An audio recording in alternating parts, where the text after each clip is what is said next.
Olá, seja bem-vindo a mais um podcast do Portal Escolha Certa. O Portal Escolha Certa é um portal de relacionamento cristão e de aconselhamento.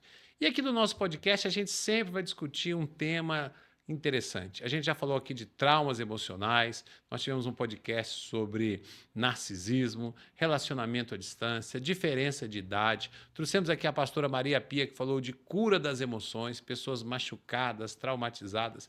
Então, o que você faz? Já vai lá no YouTube, toca o dedão lá, segue o nosso perfil, ativa o sininho, que cada vez que a gente colocar um vídeo novo, você vai ser avisado. E você pode seguir a gente também nas nossas redes sociais. No Instagram, Portal Escolha Certa. No TikTok, no YouTube, tudo quanto é lugar. Até na Lua tem Portal Escolha Certa. Então, hoje eu convidei uma pessoa, um amigo querido, especial.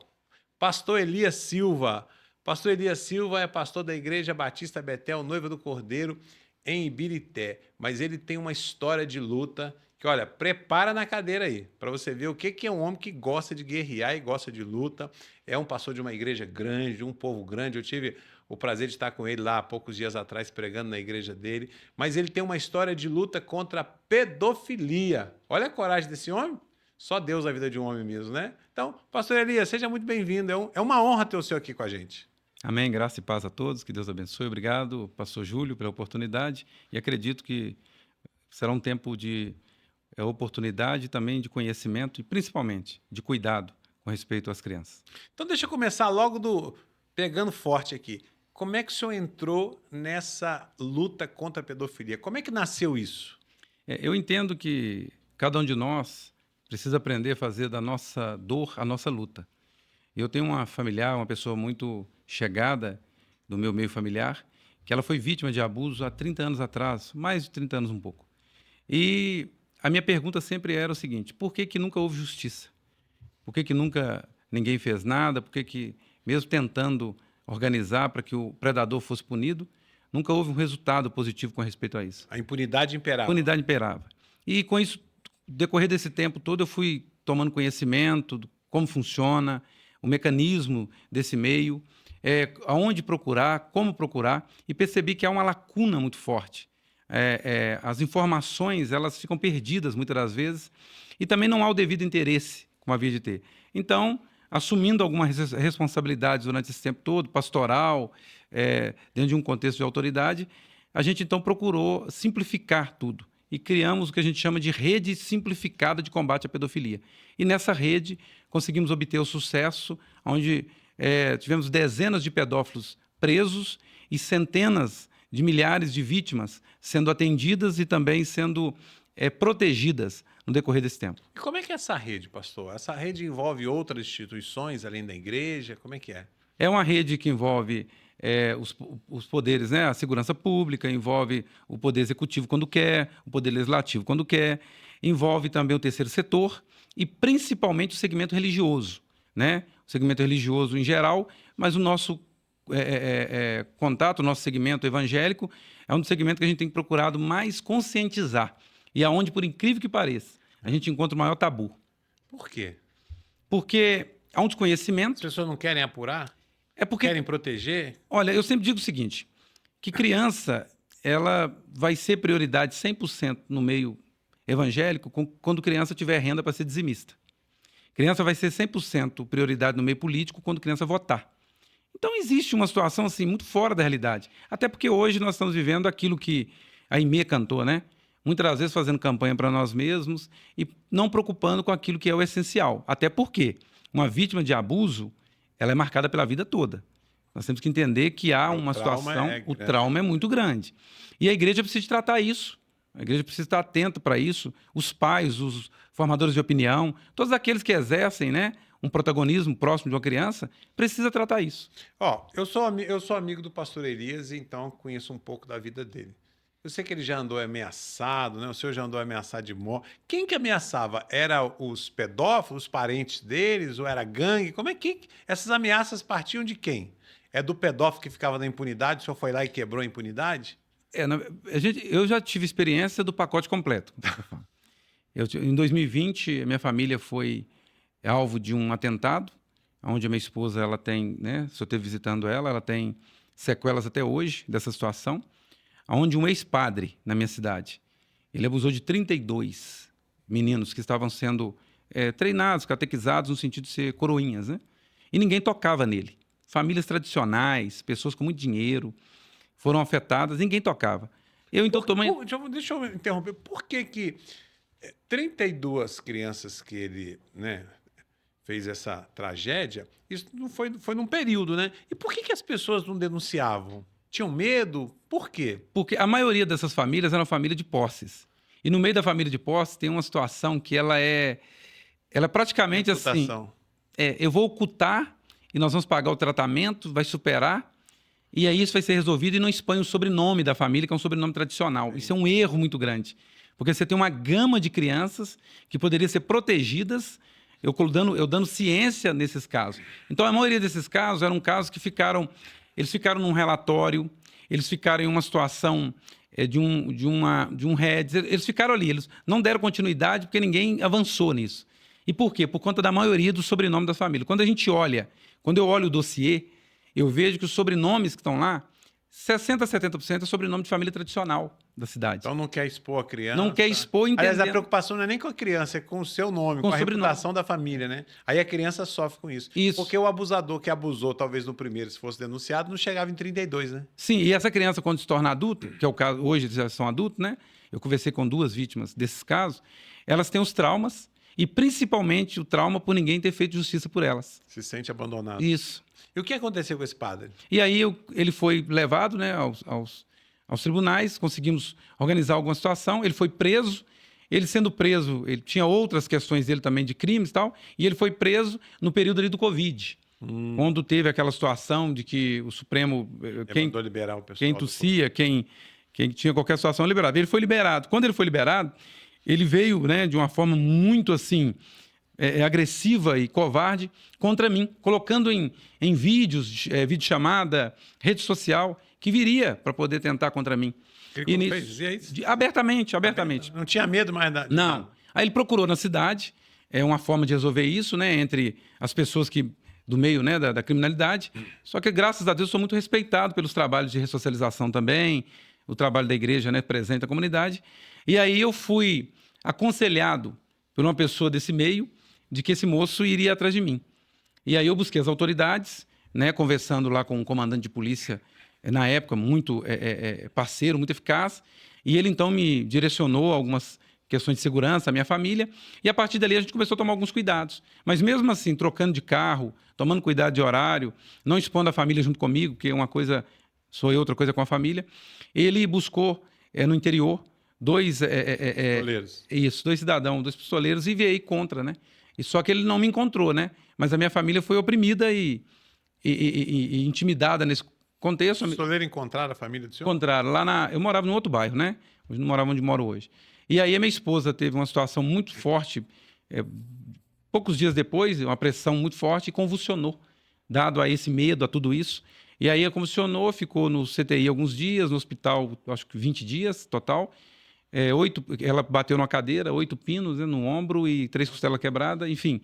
E as consequências, mas é o preço que a gente paga por uma causa tão nova. Padre pedófilo? Ele foragiu, conseguimos depois provar, principalmente as ameaças e a tentativa, e ele foragiu por um interior de Minas. Lá ele abusou de 2 meninos. E o pai... Abusou mais? Isso. Mas ele continuava sendo padre lá? Não, ele já tinha sido afastado, né? Até na própria cidade mesmo. E lá ele abusou de 2 meninos e, segundo a informação, né, o pai de um dos meninos, o parente ou alguém nesse sentido, não aceitou da forma que Ibirité aceitou, da forma que a cidade que eu estava aceitou. Alguém resolveu, né, digamos assim. Mataram ele? Isso. Aí ele foi, já tem uns 3, 4 anos.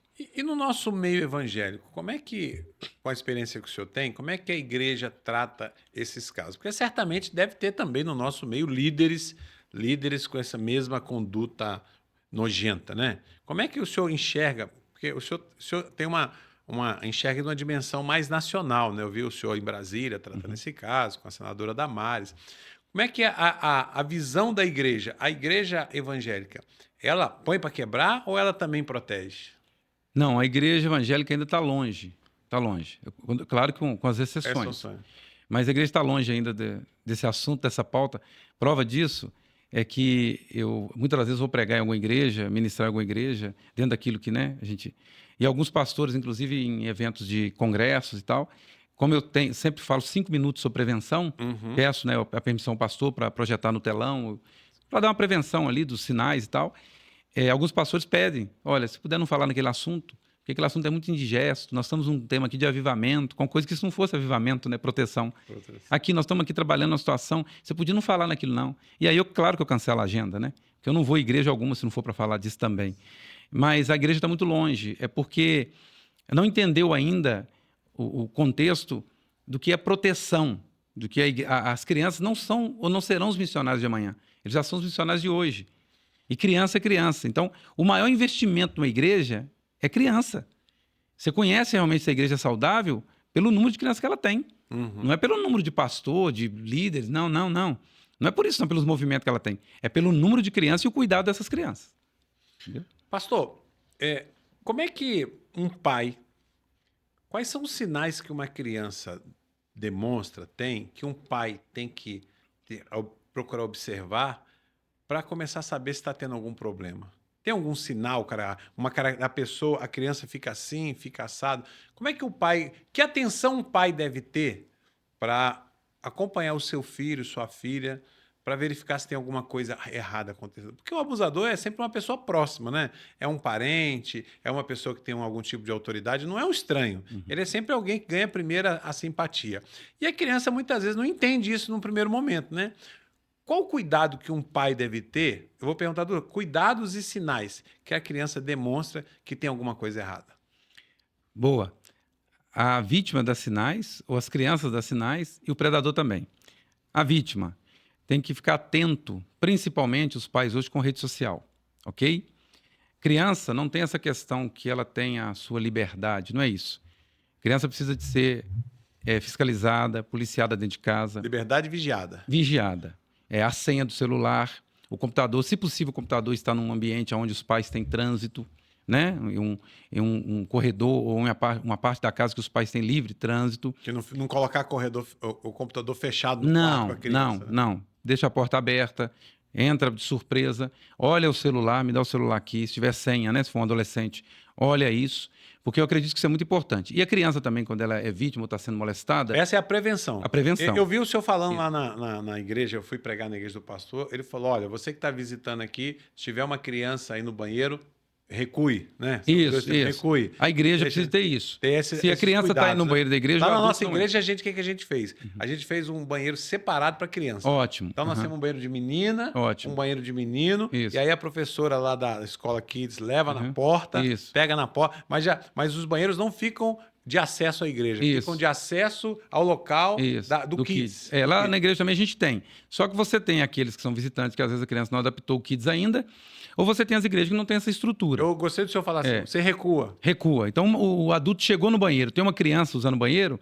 recua e espera ela terminar. A não ser que ele seja o responsável da criança e vai ali ajudar, né? Mas ele tem que recuar. Ele não pode adentrar. Até porque na nossa igreja, por exemplo, os obreiros são treinados para poder advertir, né? Com respeito a isso, se ocorrer qualquer situação dessa. Monitoramento. Hoje tem câmeras, né? Monitoramento de câmeras. Se possível, em algum momento, até o próprio Kids chamar os responsáveis para acompanhar, né? Não é orientado ter homem no Kids, a não ser na questão da segurança, a não ser na questão do suporte. Não é recomendado que se tenha, a não ser o esposo que está ali dando um suporte à esposa em algum evento específico, ok? O Kids, ele é um departamento quase exclusivo para mulheres. Bastante sensível, né? Bastante sensível, tem que tomar muito cuidado. E nessa área, pastor, de prevenção, é melhor pecar por excesso do que pecar por omissão, sabe? Então precisa fazer isso. A criança dá sinais. Rendimento escolar caiu de uma forma assim, do nada aconteceu. A questão do apetite, do nada aconteceu. A criança começou a ficar muito arredia, muito travada. Alguma coisa tem. Em algum ambiente, a criança começou a ter calafrios, começou a suar muito, porque tem a presença de A ou B, até da família. Alguma coisa pode estar acontecendo ali. Uma outra prevenção muito interessante para as mães solteiras. Olhar muito bem com quem vai se relacionar. Porque o predador muitas vezes está interessado na criança, conquista a mãe. Porque carência é carência, gente. Carência é carência. Nós fizemos um podcast aqui que o tema era amor, paixão e carência. Uhum. A gente estava discutindo essas 3 pontos que são totalmente diferentes. Amor, paixão e carência. E aí o senhor está dizendo que às vezes o predador, ele está de olho na criança, ele tenta conquistar a mãe para se aproximar da criança. Isso acontece muito. Muito. As mães solteiras mesmo, que estão muitas das vezes, é claro, tem sentimento, né, merece, né, uma segunda chance. Se organizar, né, o portal aqui, inclusive, trabalha muito isso, muito bem, mas elas precisam tomar um certo cuidado. Então, assim, puxa o histórico desse cidadão, às vezes ele já responde por alguma coisa nesse sentido, sabe? Nós tivemos um caso que a gente acompanhou agora no final do ano, o cara já respondia por 3 abusos e estava relacionando com a mulher que tinha 2 crianças no ambiente. Nossa, Deus. Quer dizer, e de igreja, dentro de igreja. Ia ser o quarto, né? Então, assim, a gente precisa ter esse certo cuidado, né? Tomar muito cuidado com quem coloca dentro de casa. Uma coisa muito interessante também que precisa ser falada, os pais têm que orientar as crianças com respeito a ganhou um presente, quem deu, aonde deu, vamos lá perguntar por que deu. Sabe, a gente tem que saber disso. Sentar no colo de quem, por quê? Qual que é a situação? Porque até mesmo a forma de sentar no colo tem a forma certa para que o vovô faça isso, né? Para que o papai faça, para quem está em volta faça isso, né? A mãe tem que dar um confere nas meninas. As meninas têm que ser realmente olhado quando vai dar o banho, né? Os pais ajudam, né? Não confere com os meninos. Nós temos que entender que nós temos um perfil de pedófilo para meninos e tem um perfil de pedófilo para menina. É diferente? Como é que é o perfil de pedófilo de menino e de menina? Esse ex-padre mesmo que eu falei da minha cidade, a tara dele era pro menino. Menino. E menino de 8, 9 anos ali até 14, 15. É a pegada, é um feitiço. E você tem aqueles por menina. Nós tivemos na cidade, por exemplo, de Brité, uma bebê de 9 meses abusada. 9 meses? 9 meses. É um 9 monstro, meses. né? É. Nós temos uma de 3 anos e meio. Terrível, um caso terrível. A menina chegou a usar sonda, para você ter uma ideia. Um caso que mexeu muito comigo. Inclusive, foi onde eu comecei a rede de proteção a nível de município, né? Foi com esse caso da menina de 3 anos e meio. Nós temos o caso de 3 irmãs. O padrasto, 2 padrastos diferentes, no período de 2 anos, abusou das 3, machucou muito uma. Que idade que elas tinham? 6, 9 e 11. 6, 9 e 11 para 12. Né? É uma situação muito complicada. Isso dentro do ambiente religioso, tá? Dentro do ambiente religioso. E nós temos um caso, eu conto muito isso, que é interessante que depois de tudo isso que eu passei com essa familiar minha procurando resposta, eu recebi na igreja um cidadão. Esse cidadão é muito questionador, muito, né, arrogante nos seus posicionamentos, e todo culto para ele estava ruim. E quando tem um negócio desse, você pode já suspeitar. O pregador tal, não gostei. O louvor tal, não tá bom. Porque eu não concordo. Gente, isso tem alguma coisa. Todo cara que paga de santarrão, algo está errado, está escondendo alguma coisa. E aí, um certo dia, ele me pediu um gabinete. Perfeitamente, eu estou aqui um tempo, vamos ver o que é. E fomos sentar com ele, fomos lá e reunimos e tal. E estou conversando com ele, ele falou, olha, eu tenho uma situação para falar com o senhor. E eu passei por 2 igrejas. E essas 2 igrejas que eu passei, toda vez que eu tinha essa fraqueza, os pastores oravam por mim e eu ficava um tempo e sem praticar. E eu fiquei um tempo até sem praticar, só que agora voltou de novo. Quando ele falou isso, na minha cabeça, eu pensei, traiu a mulher. Assim, dentro do contexto ali, é o que eu pensei. Pensou pornografia, masturbação? Pensei, alguma coisa, traição, assim. Tal, que é terrível, mas vamos lá. Falei, mas o que é? Ele falou, não, você sabe as minhas 2 meninas? Sei. Uma tinha 11, uma 11 e a outra 8. Filhas dele mesmo? Filhas dele. Eu falei, sei. Ele falou, então, a mais velha eu mexo com ela desde quando ela estava com 11 para 12, desde quando ela tinha 9 anos. Sinceramente, o teto do gabinete parece que caiu. Como assim? Ele não falou isso, não. Não, eu mexo com ela e comecei a assistir pornografia com ela, e aí agora eu voltei de novo. Eu falei, você está preso. Ele, não, estou conversando com o pastor. Eu falei, você está preso, senhor? Não tem conversa, não. Ou você sai daqui e vai para onde você quiser ir. Eles vão te buscar onde você estiver, ou você sai daqui com a viatura descaracterizada. Não tem conversa. Ali nós coordenamos tudo, houve o entendimento. A gente tinha uma parceira muito, muito grande na cidade, que ela até faleceu, uma delegada. Ela organizou tudo, passou ele a preso, fez o que tinha que fazer, resolveram ir na casa, chegou lá, na casa o material, produzia material. Produzia material ainda? Via, replicava e produzia. Isso, gente... E a mãe? E a mãe não? Aí chegamos na casa, a pergunta sempre é essa. Vamos descobrir, a mulher era conivente. A mulher doente com o cara... Responde pelo mesmo crime. Submetia a menina a isso. Pior, pastor. Quando pensa que não, a polícia está fazendo o trabalho dela, chega a menina da escola. Quando a menina chega da escola, ela percebe os policiais, mesmo descaracterizados, mas ela percebeu ali. A menina vai e entra em situação de desespero e se declara apaixonada pelo pai de uma forma terrível. E foi um caso que se mexeu Coisa muito comigo. demoníaca, né? Isso dentro do ambiente de igreja, numa estrutura que se passou mais ou menos entre esse período até ele chegar em Betel, 2 anos. Quantos abusos poderiam ter sido evitados nesses 2 anos se o último pastor tivesse denunciado? Exato. Foi conivente, né? Então, esse caso é um caso que a gente não ora pelo predador. A gente denuncia o predador. A gente não aplica o Salmo 100. A gente aplica o Disque 100. A gente não aplica uma estrutura de vem cá que eu vou cuidar. Não, vem cá que eu vou denunciar.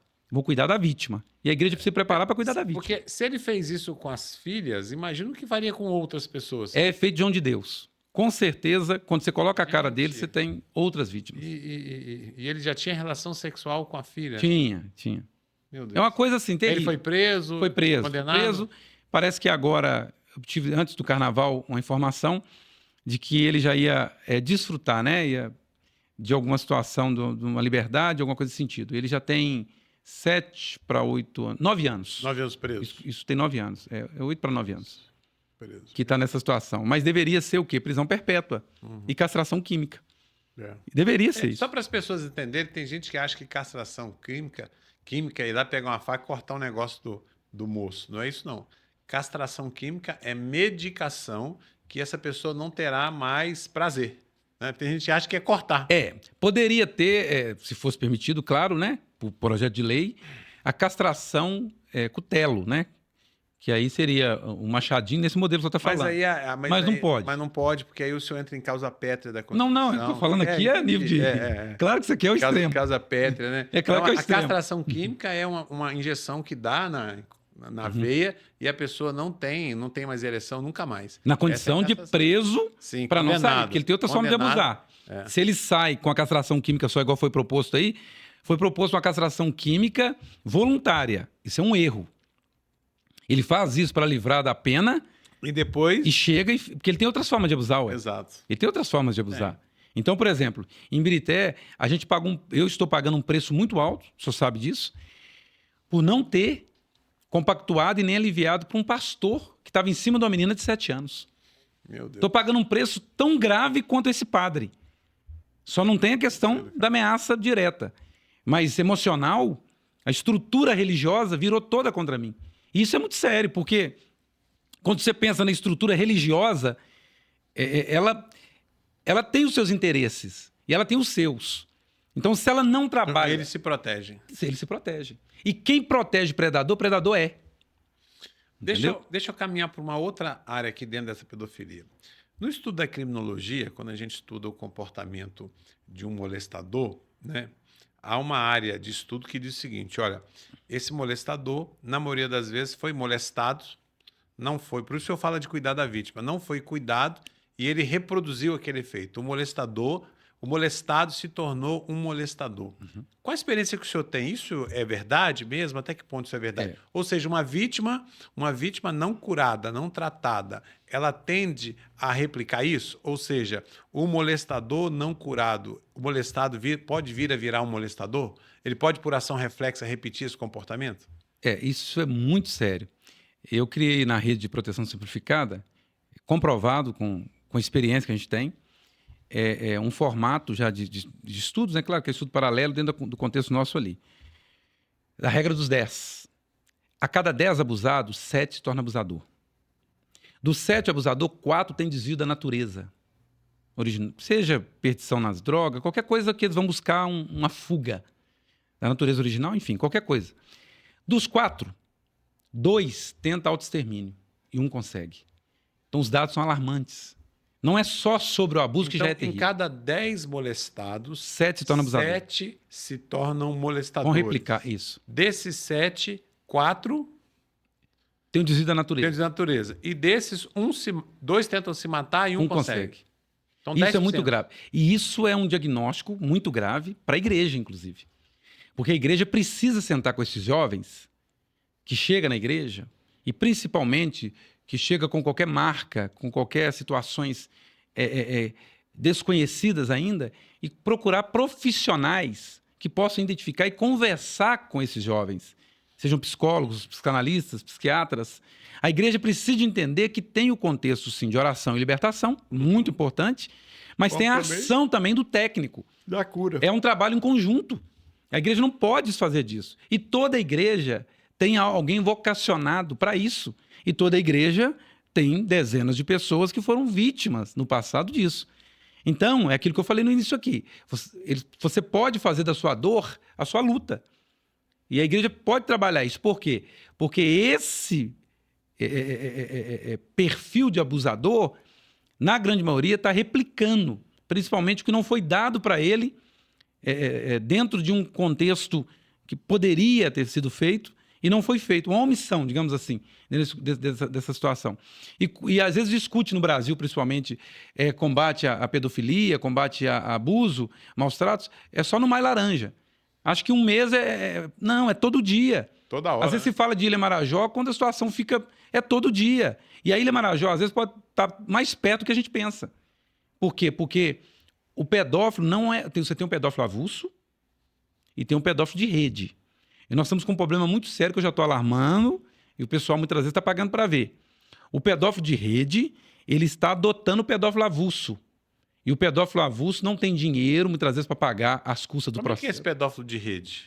O pedófilo de rede é aquele que produz o material, aquele que sente a perversão dele, o prazer dele é no abuso, mas também no material, no produzir o material. Produzir o material. Filmar e produzir. E ele vende isso. E ele vende isso. E a pedofilia, ela gera muito mais lucros, dizemos assim, do que o tráfico de drogas. Muito mais. Uma criança é abusada várias vezes. O tráfico, a carga chega ali, usa, a polícia prende, acabou. A criança não era usada, e sem contar o material. E uma filmagem daquela vai passar o material. Nas mãos de milhares de pessoas. Aí você tem um outro problema. Tem uma situação dos pedófilos de rede, que está contactando com os pedófilos avulsos. Avulso que eu estou dizendo é o tio, o avô, a criança que está lá no meio daquele lote, lá com um monte de casa, naquele condomínio. E ele faz o que ele entende que tem que fazer, e ele filma. E ele tem um contato de alguém que leva esse material para ser negociado. Ele não tem dinheiro para pagar advogado, ele não tem dinheiro para pagar os custos do processo, mas alguém paga para ele e desconta no material. Nossa, que coisa. É perversão. É uma máquina mesmo, né? Eu cheguei numa situação que um pedófilo estava sendo ouvido, eu cheguei lá, tinha um advogado lá, que eu sabia que para ele estar lá é 20 mil. Alguém estava pagando. E eu sabia que o pedófilo não tinha condição de pagar 20 reais. Quando foi apurar os fatos, é esse contexto, havia material. E o material já tinha sido distribuído, já estava no oculto da internet, e ele estava pagando com material. Então, gente, isso é muito sério. Nós temos que nos precaver, temos que nos responsabilizar naquilo que é nosso, para que a gente entenda que essa geração está em risco. E a igreja, o terceiro setor, o segmento público, enfim, pode se unir e fazer um grande trabalho para que isso não aconteça. Então, o senhor falou de igreja, qual é o papel fundamental da igreja nisso? Nessa história toda. O papel da igreja é orar? Sim, orar. O papel da igreja é denunciar quando detectar? Sim, detectar. Ok.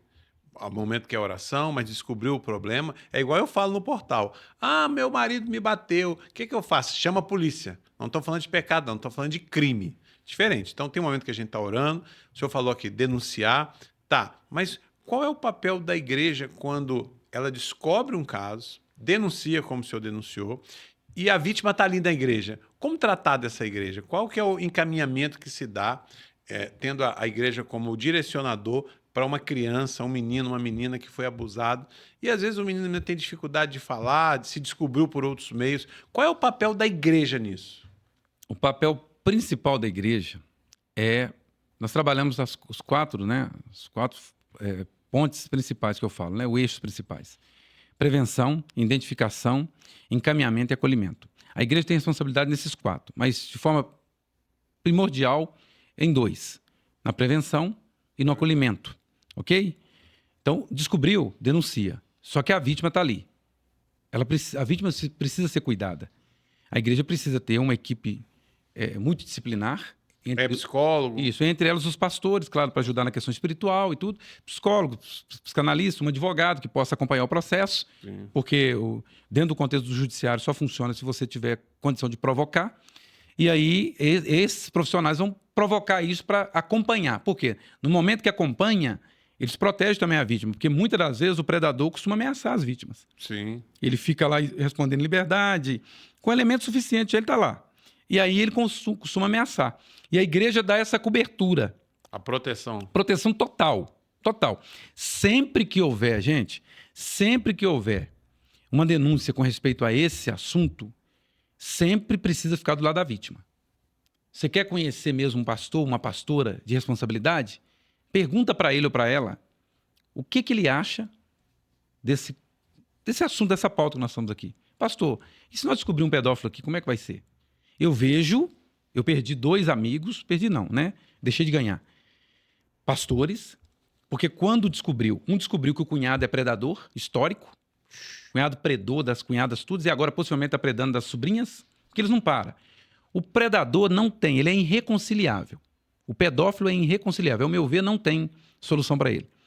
E esse pastor, então, muito espiritual, quando tinha que ser terra, chegou para mim, primeiro ponto, quando eu fui falar com ele, você sabe que agora o seu cunhado caiu na rede, né? Nós vamos ter que levar isso para frente. Ele falou, eu não sei por que você fica falando isso, porque isso existe desde quando o mundo é mundo. Isso não vai acabar, não. Quando o cara começa com esse argumento, alguma coisa tem. O pedófilo pegou as vítimas, 5 vítimas do passado, e pagou uma viagem, um tour pela Europa, por desencargo de consciência. E elas aceitaram. Ficaram 10 dias na Europa, ele com muita grana, ele pagou uma compensação pelos abusos que ele fez durante 10 anos direto. E eles aceitaram. E esse pastor aceitou. Depois ele veio para mim e falou, não, nós vamos resolver aqui, nós vamos fazer uma reunião entre nós. O maior argumento de um omisso, ou às vezes até conivente, ou às vezes até participante, é esse negócio de, nós vamos fazer uma reunião em família, nós vamos resolver isso aqui. Nós vamos fazer uma reunião aqui na igreja entre os nossos e vamos resolver isso aqui na igreja. A maior situação é essa, é a omissão. Cheguei para ele e falei, olha, a partir de hoje... tem que chegar lá na reunião e prender todo mundo. Isso, eu falei, a partir de hoje, nossa amizade acabou aqui. Você, por favor, não lembra do meu telefone, nem do meu endereço, e eu vou representar contra o seu cunhado. Fui lá e representei. É claro que é mais moroso do que as vítimas representando, porque não prescreveu. Para 2 vítimas não prescreveu. E aí estamos andando. Então, cuidado com isso. Um outro chegou para mim e o pai, abusando do filho e da filha, dava remédio para a mãe, para a obreira dele, para dormir. Ela, meio desconfiada de alguma coisa, colocou o remédio debaixo da língua. Ela estava desconfiada de pornografia. Colocou o remédio debaixo da língua, fingiu que dormiu. Na hora que chegou à noite, um barulho, foi lá olhar, ele em cima da menina. Da filha? 6 anos da menina. 6 anos? Fragante. O senhor sabe melhor do que o que é isso. Entrou na rede, estava preso. Situação toda, andamos no que podia para a família, coloquei a nossa equipe de referência, porque ela pertencia a uma igreja que é de um bairro vizinho meu, só que eu lembrei que o pastor dela era psicólogo. Falei, olha, agora nós vamos ganhar uma força muito boa. Liguei para o pastor, falei, pastor, a situação é essa, estou acompanhando o caso, passei tudo para ele de forma muito precisa e falei, olha, eu não preciso direcionar a equipe de referência nossa aqui, os psicólogos, os assistentes, porque eu sou psicólogo, só podia ajudar ela aí. Pode falar que ela me procurar aqui. Quando ela chegou, ele marcou, quando ela chegou lá, tinha uma reunião de obreiros, ele colocou ela no meio da reunião de obreiros e colocou para ela o seguinte, por que você foi levar para o mundo o que tinha que resolver aqui dentro da igreja? Isso aí a gente resolve em oração. Peguei ele, arrolei ele também. Na época, arrolo também como suspeito, como conivente, como qualquer coisa, mas põe ele para responder. Qual autor? Porque não tem condições. Parece que nós estamos vivendo assim, sabe? Um negócio que... Mas o senhor não acha que essas pessoas que são coniventes, eles também vivem na prática de um outro tipo de pecado ou muito parecido e acabam protegendo para que não ecoe no pecado dele? Às vezes o cara de ser viciado em pornografia, trai a mulher, também. E aí não quer trazer o escândalo para o dele também não desenterrar? Também, mas você tem um outro problema. Quando o predador é um predador com posses, com condição financeira, você tem um problema muito sério. Porque ele financia, ele dá manutenção. Entendi. Então ele já prendeu essas pessoas numa teia. Esse pastor, que era meu amigo mesmo, eu percebi em que ele devia esse cunhado um dinheiro muito bom. Entendi. Ele já estava numa teia. Isso não justifica, claro. Mas ele estava numa teia. Então o pedófilo sempre coloca alguém numa teia. Esse outro predador que foi pego lá em Brité, em cima da menina de 7 anos, e a denominação dele veio para cima de mim com força. O irmão dele é uma das pessoas mais renomadas no sistema religioso da cidade.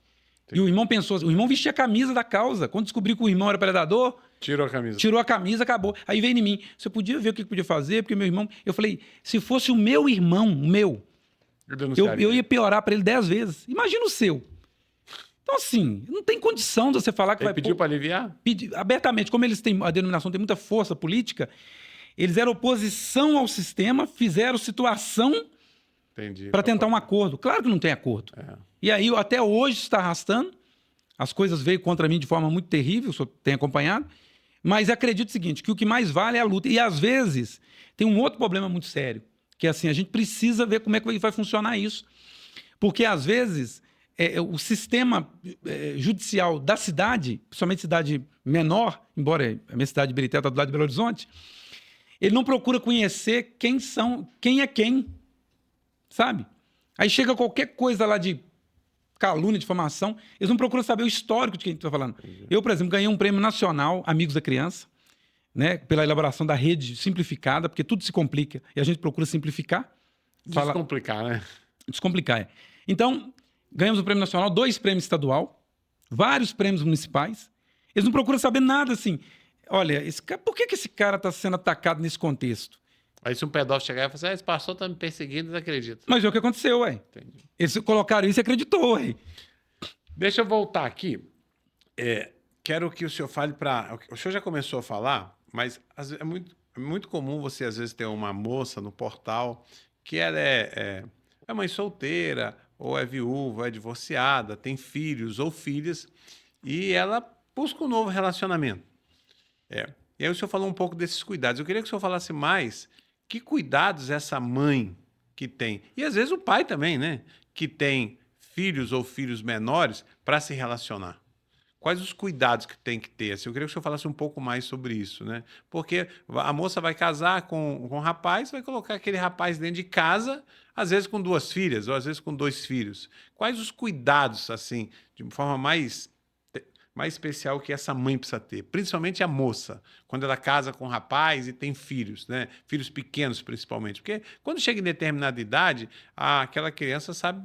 Aquele adolescente sabe gritar, sabe falar, não é bem isso. Mas quando é criança, ele vai entrando assim, dando presente, não é isso? Vai aproximando, ganhando a confiança até molestar. Qual o cuidado em especial que essa mãe deve ter? O primeiro cuidado é aquilo que é muito bem trabalhado no portal Escolha Certa. É a triagem. Que isso é feito, a gente acompanha, a gente sabe que é feito. O segundo é o seguinte, é não ser traída por você mesmo. Porque muitas dessas pessoas foram traídas na história. Mas a pior traição é quando se trai a si mesmo. Como? Trabalhando pela carência. E a carência nos trai. Ela derruba os obstáculos. Derruba os obstáculos. Aí começa a ter um filtro e não vê o que tem que ser visto. A carência derruba os filtros, né? Derruba. Aí esse seu predador, ele começa a aproximar e ele faz essa leitura da carência. E entender também que esse homem perfeito, ele não existe. Só que pela carência, ele se torna perfeito. Então, se o cidadão chega e apresenta que ele é 100% pro max, top. Tá errado. Top, very ele good. É xing-ling. Ele tem que falar dos defeitos dele também. E aí você começa a fazer leitura. Hoje você tem vários acessos para puxar o histórico dele. Puxa a questão até criminal, por que não? Se ele vai numa empresa... Puxar a capivara, né? A capivara dele, puxa para ver. Uma outra coisa que é interessante. Se ele tem filhos, procura saber como que era a convivência com os filhos e como é a convivência. Porque ele não é ex-pai. Ele pode ser ex-marido de alguém, mas ex-pai ele não é. Ele continua sendo pai. Então ele precisa ter esse histórico. Adentrou e vai haver uma convivência, realmente testificou que é isso mesmo, tal. Vai haver uma convivência com esse cidadão? Limites, que é o que a maioria não coloca. Como a maioria dessas crianças também são carentes de pai, órfãos de pai vivo, que a maioria dos caras deixa para lá, a mãe dá uma abertura e um acesso terrível. Outro dia desse, eu estava na igreja, a mãe, no final do curso, veio me procurar porque agora, como ela está muito cansada, ela começou a relacionar com um rapaz, tem 1 ano e meio, e tem uma menina lá de 8 aninhos, a menina dela, a mocinha, a filha dela, não dele. E relaciona com esse moço, e parece que casou no civil, acertou as coisas, e agora se tinha algum problema, que nós falamos sobre a causa lá na igreja, porque ele estava colocando a menina para dormir. Ele vai para a cama e faz a menina dormir. Eu falei, tá tudo errado. Você não pode fazer isso nunca. Isso assim, de jeito nenhum, é dormir com o inimigo. Dormir com o inimigo porque o cara é um predador? Não estou dizendo isso. Eu estou dizendo que se não é, você está criando, dando vitamina para ser. Não, minha filha, isso não pode acontecer, não. Ele não é pai dela. A mãe é você. A mãe é você. Os limites dele tem que ser até a porta do quarto. É a porta, no máximo ali, é o momento dela ali, você que intervém, a não ser um caso de situação de urgência, emergência, de saúde, esse acesso não pode ser dado, não. Perde-se muito isso, sabe? Perde muito isso. Essa coisa, por exemplo, uma coisa, pastor, que até o próprio pai, ele não pensa, e a mãe também não pensa. Gente, a criança, ela tá ali com seus 9 anos, para 10 anos para cima, ela já está numa formação diferente, principalmente o menino, 10 aninhos para lá. A mãe não pode ser mãe, tudo, ela não pode trocar de roupa perto do menino. Não tem jeito de tomar banho perto do menino. O pai não pode. Ela vai gerando uma erotização. Claro, né? Precoce. Erotização e você precoce, cria um né? outro problema depois. Porque você cria um vício, que muitas vezes pode partir para a pornografia, e da pornografia, como não há, ainda pela idade, que é muito precoce, há um distanciamento ainda de muitas coisas, pode acontecer outras demandas. Você quer uma situação aqui muito simples que ocorre nas famílias? Você tem uma menina de 8 aninhos, aí vai para a casa dos parentes, lá tem os priminhos de 12, 14 aninhos. Eles não podem brincar sozinhos sem ser policiado. O pai vai lá e solta no quarto. Menino com menino, João. Não tem jeito, até o menino com menino, dependendo da diferença de idade, tem que ser policiado, tem que ser orientado. É porque você tem muitas molestações, que é o menino de 16 para 17 anos, Isso. o menino de 8 anos, né? Sim, por conta de quê? Muitas das vezes está replicando alguma coisa que presenciou. E uma coisa que se esquece, que os pais esquecem, isso aí quem é da área sabe do que eu estou falando, é que o sexo tem cheiro. O ambiente do sexo tem cheiro. O menino, às vezes, não precisa de ver o pai tendo relação com a mãe, não. Mas se tiver um ambiente, se ele tiver na idade daquilo acontecer, da pubertade, da coisa toda, aquilo vai aguçar algumas coisas nele. Isso é um sentido. Então, assim, toma muito cuidado com o que você coloca dentro da sua casa. Eu quero te falar aqui, olha, não deixe o seu filho, a sua filha sentar no colo de Papai Noel. Não existe isso. Outro dia eu vi uma reportagem que estava no shopping lá, Big Shop. tirando foto, aí a polícia foi lá e prendeu o cara, porque Big o cara Shop estava teve. tocando na menina. Big Shop teve. Você tem que entender uma coisa. Todo pedófilo de rede, não estou falando do avulso, estou falando de rede, que é o perfil, ele tem um laudo pronto. Ele tem um laudo. Quando a casa cai, ele tem um laudo psiquiátrico, ele tem um laudo de alguma inconformidade. Ele já tem um laudo pronto, ele consegue o laudo. Como, não sei. Esse foi preso no Big Shop? Big Shop. A mãe, o erro da mãe, claro, também desespero, ela não sabia o que fazer, mas o erro dela foi ter alarmado e jogado direto na rede social e ele deixar de sair do shopping. Ele saiu, ganhou um tempo, depois ele apresentou com um laudo que ele tinha um problema, tal, que ele ficava ereto, nada a ver. E aí, nisso aí, eles conseguem derrubar algumas coisas. Você sabe, como advogado, você sabe melhor do que eu. Só que o erro dela foi esse, que se ela cerca ali, segura a onda, aciona a polícia, e a polícia dá nele um flagrante e ela apresenta os vídeos depois, não dava tempo dele correr. Toma cuidado, acabou esse negócio. Não, tem alguns shoppings agora até, que eles já se precaveram. Eles colocam um banquinho de um lado e do outro. A criança não senta no colo, senta no banco do lado, do outro. Ou seja, é um banco ao lado, não é no colo, não é no mesmo banco. E você tem uma outra coisa, viu, pastor? Banheiro de shopping. Não deixa o seu filho sozinho. Banheiro de shopping. Qualquer banheiro público. Estou falando de shopping. Uma outra coisa. Seu filho dorme na casa de alguém só se você estiver dentro do SAMU. Se você e o cônjuge não tiver jeito, não tem isso. Festa de pijama, não tem isso. Ah, foi para a festa do amiguinho, na casa da amiguinha, mas a festa vai terminar meia-noite. Vai buscar. Tá certo. Busca. Não... Ô, gente, vocês estão assistindo, vocês acham que isso é radicalidade? Né? Não. A gente vê casos assim o tempo todo. O pastor acompanha casos assim. Isso é mais comum, infelizmente, do que você imagina. Esses casos de parente molestando, de dormir na festa, de dormir na festa do pijama, de Papai Noel. Isso acontece muito mais do que você imagina. Então, a ideia é te alertar, e é por isso que eu chamei o pastor Elias aqui, a gente entrar nesse tema, para que a sua família não faça parte desse número de vítimas. E a gente tem que ter cuidado. Eu tenho 2 filhos pequenos. Eu tenho um filho de 10 anos, que é autista, inclusive, e um de 12. Tá certo? E a gente tem um monte de cuidados. Eu tenho netas também, um monte de cuidado, porque principalmente moça vai começando a ganhar um corpinho, vai começar assim, o pedófilo fica doido, tá certo? Então você tem que cuidar mesmo, tem que cuidar às vezes na igreja. Você está chegando numa igreja, você não conhece a liderança, você não conhece quem está lá, cuidar do seu filho do seu lado. Que às vezes acontece dentro da igreja, então você não conhece a liderança ou não conhece quem está cuidando, a gente tem maior cuidado lá no nosso Kids lá. Uma pessoa para servir no nosso Kids, ela tem que ficar um tempo lá com a gente carregando e a gente só tem mulher, como o senhor falou, e a gente acompanha de perto, tem câmera. A nossa sala Kids, todas elas têm câmera, tá certo? A entrada do banheiro tem câmera, tudo tem para quê? Para a gente ter cuidado. Gente, o diabo não tá... Enquanto a gente tá brincando de ser crente, o diabo não tá brincando de ser diabo, não. E ele quer alcançar os nossos filhos. E por que o diabo quer alcançar os nossos filhos? Porque contaminando os nossos filhos, ele contamina a família. Contaminando a família, ele alcança a igreja. E a pureza, né? E a pureza. Porque nós sabemos que a pedofilia, agora dentro do contexto espiritual, né? A pedofilia é um sacrifício. A criança sendo sacrificada a um demônio. O pedófilo, ele é esse que faz esse pacto. Não estou dizendo pacto aberto. Um pacto involuntário. E aí, ele é Moloque, né? Moloque. É Moloque. Então, assim, é um sacrifício. Aí você vai pagar para ver. Então, a criança tem qualquer situação. Eu cito um ponto aí que é muito importante. A criança autista, com espectro autista, qualquer situação desse sentido. Assim, eu respeito muito tudo que está acontecendo, entendo que tem que ser muito bem colocado, mas eu tenho as minhas considerações com respeito a isso, sabe? Porque na minha cidade mesmo, que é uma cidade na Bahia. Com muita dificuldade, né? O senhor é da Bahia, né? Eu sou de Ibiritex. Assim, como que um lugar que não tem dipirona no posto de saúde, como que um médico clínico vai saber que a criança é autista e o nível que ela está? Nível de suporte dela. Eu falo, como? Aí tem um outro contexto. Se investigou isso como?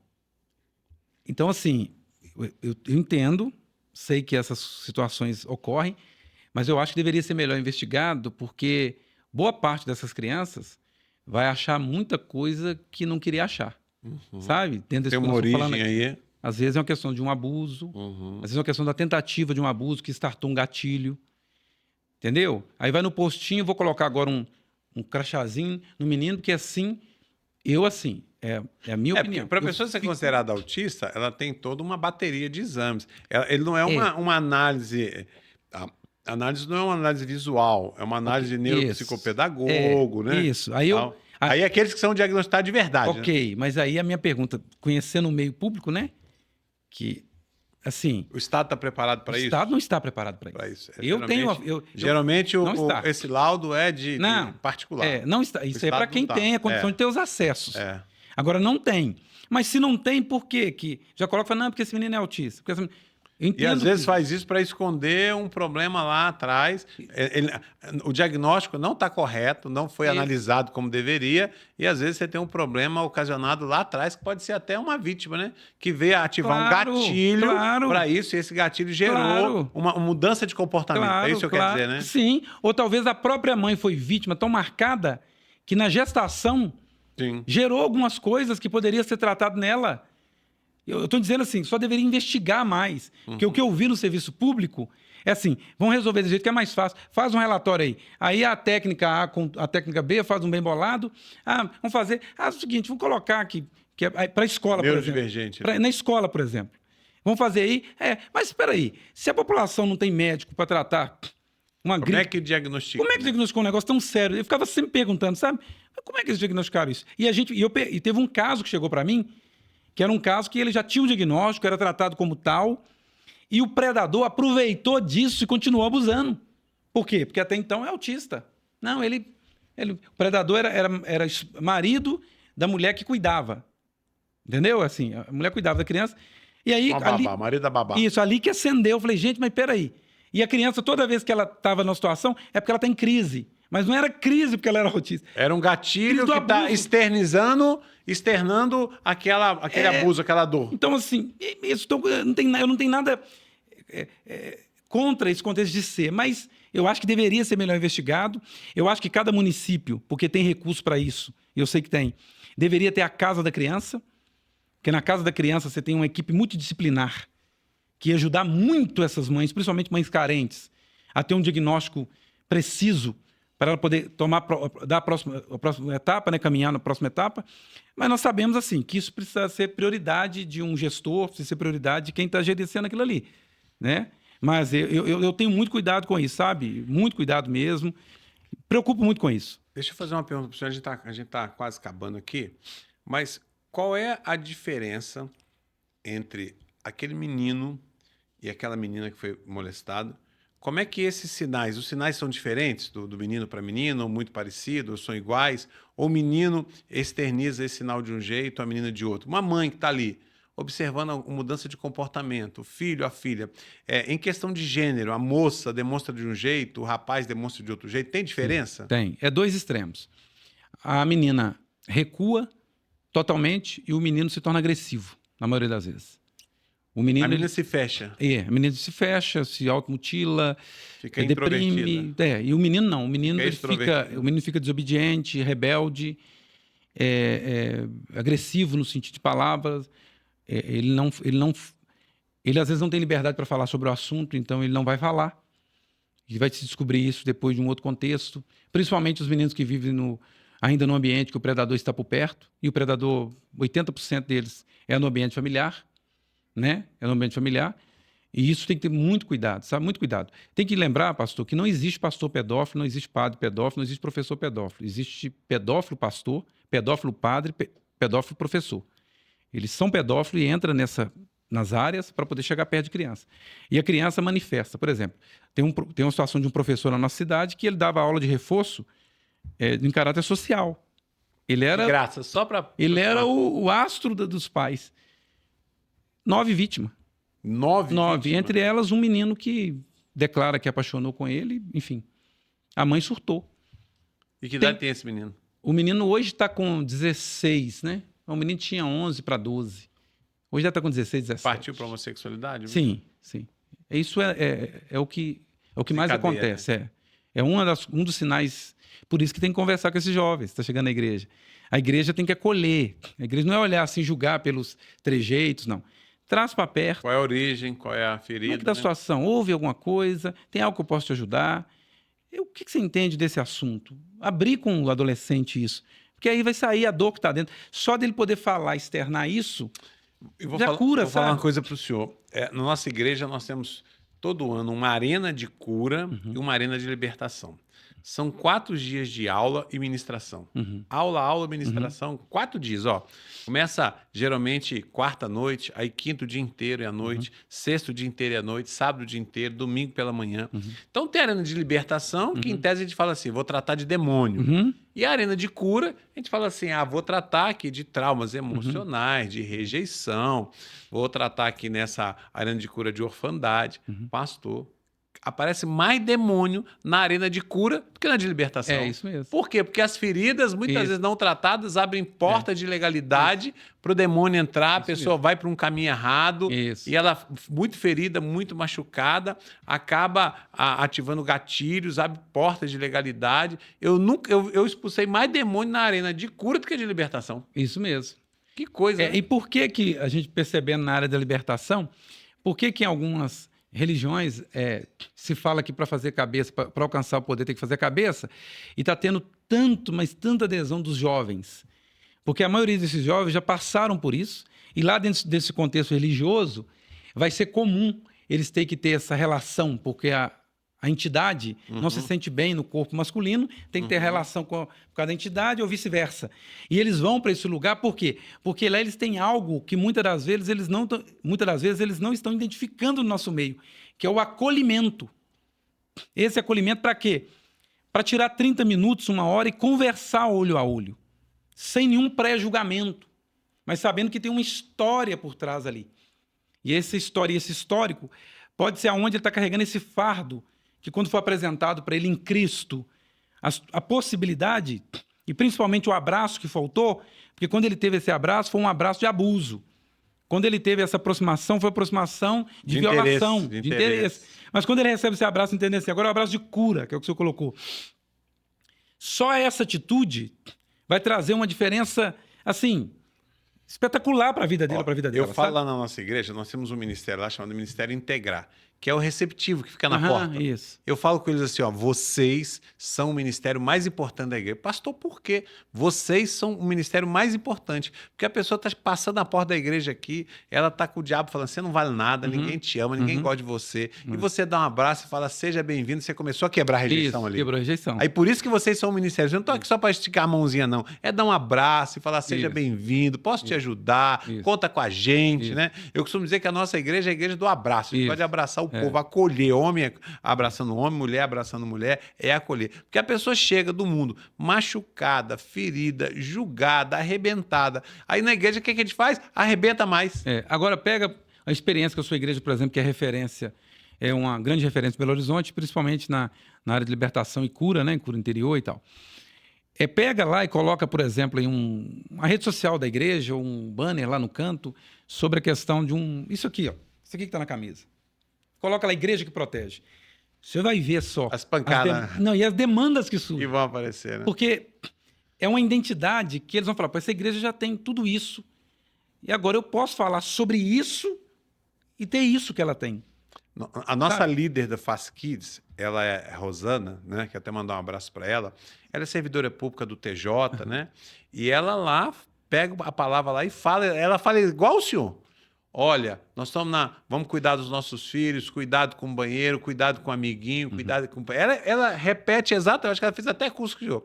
Ela repete exatamente o que o senhor fala. Ela pega lá a palavra, lá, sobe no altar e dá uma palavra para a igreja inteira. Não é para os pais, não é para a igreja inteira. Isso é ótimo. Ela fala de prevenção, fala de cuidado, fala de presente. Lá na sala do Kids, tá cheio de Disque 100 lá. Ótimo. Ela encheu Isso aí, de demarca. panfleto assim, Disque 100, Disque 100. Olha, qualquer coisa, Disque 100. Chame a polícia, fala com a gente. Você tem um contexto que você sabe que o predador, se ele aproxima da sua igreja, ele vaza. Vaza. Porque ele entende, ele olha aquilo ali e fala, aqui tem gente que mas sabe. lá a gente desvia 5 minutos para dar um couro. Não, pelo contexto, né? É claro que A gente vai eu sei desviar disso. 5 minutos para passar ele para pedir perdão depois. Nós vamos tirar o seu demônio no couro aqui, porque não é possível. Gente, a infância de uma criança ferida, roubada, ela traz sequelas muito grandes. Mas, pastor, vou ter que encerrar aqui, porque o tempo passa, olha, quase 1 hora já. Queria, em primeiro lugar, agradecer o senhor muito, muito, muito, porque o senhor é especialista nessa área. Nós vamos marcar o pastor aqui nas redes sociais, nossa postagem. Você que quiser saber mais, você quer criar na sua igreja uma rede, você quer criar na sua cidade uma rede, você vai procurar o pastor, que ele está disposto a te ajudar. Ele é especialista na área, ele já foi secretário de assistência social, né? Isso. Lá em Birité. Então, roda esse Brasil, o mundo inteiro falando desse, conhece muito. Então, pastor, muito obrigado ao senhor. Tá certo? Qual que é a rede social do senhor? Fala aí. PR Elias Betel e Betel Noiva do Cordeiro. E eu quero deixar uma palavra para você, papai, e você, mamãe, aqui. Se alguém está interessado em passar mais tempo com o seu filho do que você, tem alguma coisa errada. Que Deus defenda a sua casa. E a culpa é dele, né? Total. Tem tempo para tudo, mas não tem tempo para sua família. Eu sempre falo, o ministério mais importante que eu tenho é da minha casa. Se eu ganhar, é todo mundo, e perder minha casa não valeu a pena, né? A gente sempre vai ter um tema aqui muito legal para a gente tratar. Esse tema é importantíssimo. Nós estamos defendendo as crianças. Nossas crianças não podem ficar vulneráveis, não podem ficar soltas, não podem ficar abandonadas. Não dê seus filhos com qualquer pessoa, querido. E você, querido pastor, tenha cuidado com o seu ministério de kids. Não é uma salinha para guardar o povo enquanto o culto está acontecendo, não é um ministério. Entenda o cuidado das crianças como um ministério.